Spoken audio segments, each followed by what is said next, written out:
நண்பா எல்லாம் எப்படி இருக்கீங்க? சின்னதாக ஒரு ஸ்பான்சர் கண்டென்ட்டோட வீடியோ கண்டென்ட்டுக்குள்ளே போயிடலாம். திஸ் வீடியோ ஸ்பான்சர் பை எஜுகொஸ்ட். டிஜிட்டல் மார்க்கெட்டிங் துறையில் பல்வேறு விதமான ஆன்லைன் கோர்ஸ்களை குறைந்த கட்டணத்தில் வீட்டில் இருந்தபடியே கற்றுக்க முடியும் with சர்டிஃபிகேட்டோட. The struggle to find courses that truly speak your language, it's finally over. Welcome to EduQuest, where learning is made just for you.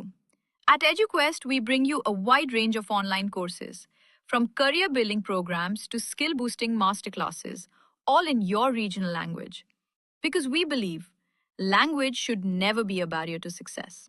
Our courses are tailor made after understanding what today's learners really need. So why wait? Start learning the smarter, simpler way only with EduQuest. Visit eduquest.courses and explore your next course today. And hey, don't miss out on our exciting offers and promotions. Hashtag plus videos posted here are for educational purpose only and none of you should attempt to watch it and we will never take any responsibility for it. நண்பா எல்லாம் எப்படி இருக்கீங்க? இந்த வீடியோவில் பார்த்தீங்கன்னா ஃப்ரெண்டோட Telegram account சமீபத்தில் hack ஆச்சு. கிட்டத்தட்ட அவர் 3 மாதமாக யூஸ் பண்ணாமல் தான் இருந்தார். அப்படி இருக்கக்கூடிய சூழ்நிலையில் சடனாக எனக்கு ஒரு அடல்ட் கண்டென்ட் எஸ்எம்எஸ் வந்தது. என்னப்பா அப்படின்னு பார்க்கும்போது அவர் வந்துட்டு நான் அக்கௌண்ட்டை யூஸ் பண்ணி 3 மாதம் ஆகுது, இதுக்கு நான் ரீசார்ஜ் கூட பண்ணலாம் அப்படின்ற மாதிரி சொல்லியிருந்தாங்க. இந்த எஸ்எம்எஸ் எனக்கு மட்டும்தான் வந்ததா அப்படின்னா எனக்கு மட்டும் கிடையாது, அவரோட கான்டாக்டில் இருக்கக்கூடிய அனைத்து விதமான நம்பர்களுக்குமே இந்த எஸ்எம்எஸ் போயிருக்கு. அடல்ட் கண்டென்ட் லிங்க் கொடுத்து இதை கிளிக் பண்ணுங்க அப்படின்ற மாதிரி சொல்கிறாங்க. ஸோ இதை கிளிக் பண்ணுற பட்சத்தில் அவங்களோட அக்கௌண்ட் பார்த்திங்கன்னா அவங்களுக்கும் ஹேக் ஆகிடும்.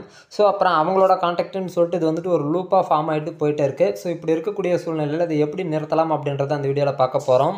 உங்களுக்கு தெரிந்த நபரோ தெரியாத நபரோ ஒரு லிங்க் அனுப்புகிறாங்க அப்படின்னா சடனாக ஓப்பன் பண்ணாதங்க. அதாவது முக்கியமாக தெரியாத நம்பர்லேருந்து வரக்கூடிய லிங்க்கை ஓப்பன் பண்ணாதுங்க. தெரிஞ்ச நம்பராக இருந்தால் கூட அந்த லிங்க் வேலிடு அப்படின்றத கன்ஃபார்ம் பண்ண பிறகு ஓப்பன் பண்ணுங்கள். ஸோ இது எல்லாமே எப்படி ஃப்யூச்சரில் கன்ஃபார்ம் பண்ணலாம் அப்படின்றத உங்களுக்கு டீட்டெயிலாக சொல்கிறேன். ஸோ ஒரு வேளை நீங்கள் தெரியாத உள்ளே போகிறீங்க அப்படின்ற பட்சத்தில் உங்கள் அக்கௌண்ட்டு ஹேக் ஆகும். அப்புறம் வந்துட்டு அக்கௌண்ட்டு உங்களுதாக இருந்தாலும் கண்ட்ரோல் பார்த்திங்கன்னா ஹேக்கரோட தான் இருக்கும். ஸோ இதனால் பாதிப்பு வந்துட்டு உங்களுக்கு தான் அதிகமாக இருக்கும். இதில் வந்துட்டு என்னென்னா பார்க்கக்கூடியது 2 ஸ்டெப் வெரிஃபிகேஷன் எல்லாமே ஆனில் தான் இருக்குது. அப்படி இருக்கக்கூடிய சூழ்நிலையில் எந்த அளவுக்கு இது உள்ளார கொண்டு வந்தாங்க அப்படின்றது தெரியல.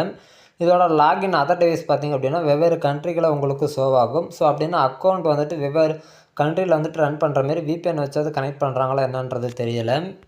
அதே நேரத்தில் வெவ்வேறு கண்ட்ரிலேருந்து ரன் பண்ணாலுமே அடுத்தது பார்த்திங்கன்னா வெப்சைட் வழியாகவும் லாகின் பண்ணியிருக்காங்க. ஸோ இதோட ஃப்யூச்சர் என்னன்னு பார்க்கும்போது நம்ம அக்கௌண்ட்டை வந்துட்டு மேனேஜ் பண்ணுற விதத்தில் நீங்கள் உள்ளார இருக்கக்கூடிய நம்பருக்கு, அதாவது உங்கள் ஃப்ரெண்ட் சர்க்கிளில் இருக்கக்கூடிய நம்பருக்கு மெசேஜ் ஃபார்வர்டாக இருக்கும்.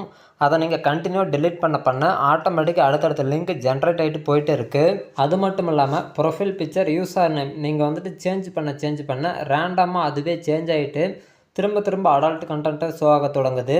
ஸோ இதனால் பார்த்திங்கன்னா ரொம்பவே டிஸ்டர்ப் ஆகிட்டார். 2 ஸ்டெப் வெரிஃபிகேஷன் ஆன் பண்ணியிருக்கும் போது நம்மளோட அத்தன்டிகேஷன் இல்லைன்ற பட்சத்தில் யாரோரையும் உள்ளார வர முடியாது. ஸோ அப்படி இருக்கக்கூடிய சூழ்நிலையில் எப்படி ஹேக்கர் அட்டாக் நடந்துச்சு அப்படின்றது தெரியல. அது மட்டும் இல்லாமல் அர்ச்சிவ்டில் ஏகப்பட்ட குரூப் வந்துட்டு ஜென்ரேட்டர் இருக்குது. நம்ம வந்துட்டு ரிமூவ் பண்ண ஆட்டோமேட்டிக்காக திரும்ப குரூப் வந்துட்டு ஜென்ரேட் ஆகிடுது. ஸோ இதெல்லாமே முடிவு கட்டணும் அப்படின்னா குரூப்பை டெலிட் பண்ணால் தான், அதாவது நம்மளோட அக்கௌண்ட்டை டெலிட் பண்ணால் தான் வேலையாகும் அப்படின்ற மாதிரி ஒரு சூழ்நிலை ஆகிடுச்சு. இந்த டெலகிராம் அக்கௌண்ட்டில் வந்துட்டு பெருசாக எதுவும் குரூப் இல்லை அப்படின்றதுனால சுலபமாக வந்துட்டு டெலிட் பண்ணியாச்சு அக்கௌண்ட்டை. ஸோ அதையும் உங்களுக்கு ஃபார்மேட்டை சொல்கிறேன். ஒரு வேளை குரூப் இருக்குது அப்படின்ற பட்சத்தில் நீங்கள் இங்கே இருக்கக்கூடிய குரூப் எல்லாமே வேறு ஒரு கான்டாக்ட்டுக்கு மூவ் பண்ண முடியும். ஸோ அதெல்லாமே ஃப்யூச்சரில் வரக்கூடிய வீடியோஸில் உங்களுக்கு டீட்டெயிலாக அப்டேட் பண்ணுறேன். இப்போ எப்படி அக்கௌண்ட்டை டெலிட் பண்ணினா அப்படின்றத காட்டுறேன். டெலகிராமில் உங்களோட அக்கௌண்ட்டுக்கான ஃபோன் நம்பரை பர்மனெண்ட்டாக ரிமூவ் பண்ணுறதுக்கான லிங்க் கீழே டிஸ்கிரிப்ஷனில் கொடுக்குறேன், யூஸ் பண்ணிக்கோங்க. அந்த லிங்க் ஓப்பன் பண்ணின பிறகு உங்களோட ஃபோன் நம்பர் கொடுங்க. கொடுத்ததும் உங்கள் டெலகிராமுக்கு ஒரு கேப்சா வரும். அந்த கேப்சாவை, அதாவது கோடு வரும், அந்த கோடை காப்பி எடுத்துக்கோங்க. நீங்கள் டெலகிராமில் போய்ட்டு அந்த வெப்சைட்டில் பேஸ்ட் பண்ணும்போது உங்களுக்கு கண்டினியூ அப்படின்றத கொடுத்து ஓகே பண்ணிக்கோங்க. இதில் டெலிட் அக்கௌண்ட் அப்படின்றத சூஸ் பண்ணுறீங்க அப்படின்ற பட்சத்தில் உங்களுக்கு ரீசன் கேட்கும். நீங்கள் உங்கள் ரீசனை கொடுத்து ஓகே கொடுக்குறீங்க அப்படின்ற பட்சத்தில் உங்கள் அக்கௌண்ட்டு டெலகிராம்லேருந்து பர்மனெண்ட்டாக டெலிட் ஆகிடும். நீங்கள் வேணுன்ற பட்சத்தில் புதுசாகவே லாகின் பண்ணிக்கலாம். இதில் வந்துட்டு உங்கள் சேட் ஹிஸ்ட்ரி முதற்கொண்டு எல்லாமே ஓவராலாக டெலிட் ஆகிடும். நீங்கள் வேணும்னா ட்ரான்ஸ்ஃபர் பண்ணிக்கலாம். அப்படி இல்லைன்ற பட்சத்தில் உங்கள் குரூப்பை மட்டுமாவது பேக்கப் எடுக்கலாம். ஸோ அது எல்லாமே எப்படி அப்படின்றத ஃப்யூச்சரில் வரக்கூடிய வீடியோஸில் ரொம்பவே டீட்டெயிலாக காமிக்கிறேன். இப்போ பாருங்கள், அக்கௌண்ட் பர்மனெண்ட்டாக டெலிட் ஆகிடுச்சு, ஷோ ஆகலை. நண்பா, டெலகிராம் அக்கௌண்ட்டை டெலிட் பண்ணாமே இதுக்கான சொல்யூஷனை கொடுக்க முடியும். இருந்தாலும் பார்த்திங்கன்னா நம்ம நண்பர்கள் வட்டாரத்தில் லிங்க்கு மெசேஜ் எல்லாமே பார்த்திங்கன்னா சரமாரியே போகுது. ஸோ நம்மளால் டெலிட் பண்ண முடியல. அதே நேரத்தில் அவங்களும் நம்மளால் பாதிக்கப்படக்கூடாது அப்படின்றதுனால இதை வந்து டெலிட் பண்ணியாச்சு. ஒரு வேளை முக்கியமான குரூப் இருக்குது அப்படின்னா அதை மட்டும் பேக்கப் எடுத்து நம்ம வச்சுக்கிட்டு திரும்ப ரிமூவ் பண்ணிடலாம். நண்பா அந்த வீடியோ பிடிச்சிருக்கும் புரிஞ்சிருக்கும் நம்புகிறேன். ஸோ ஃப்யூச்சர் அப்டேட்டுக்கு தொடர்ந்து ஃபாலோ பண்ணுங்கள். நன்றி நண்பா.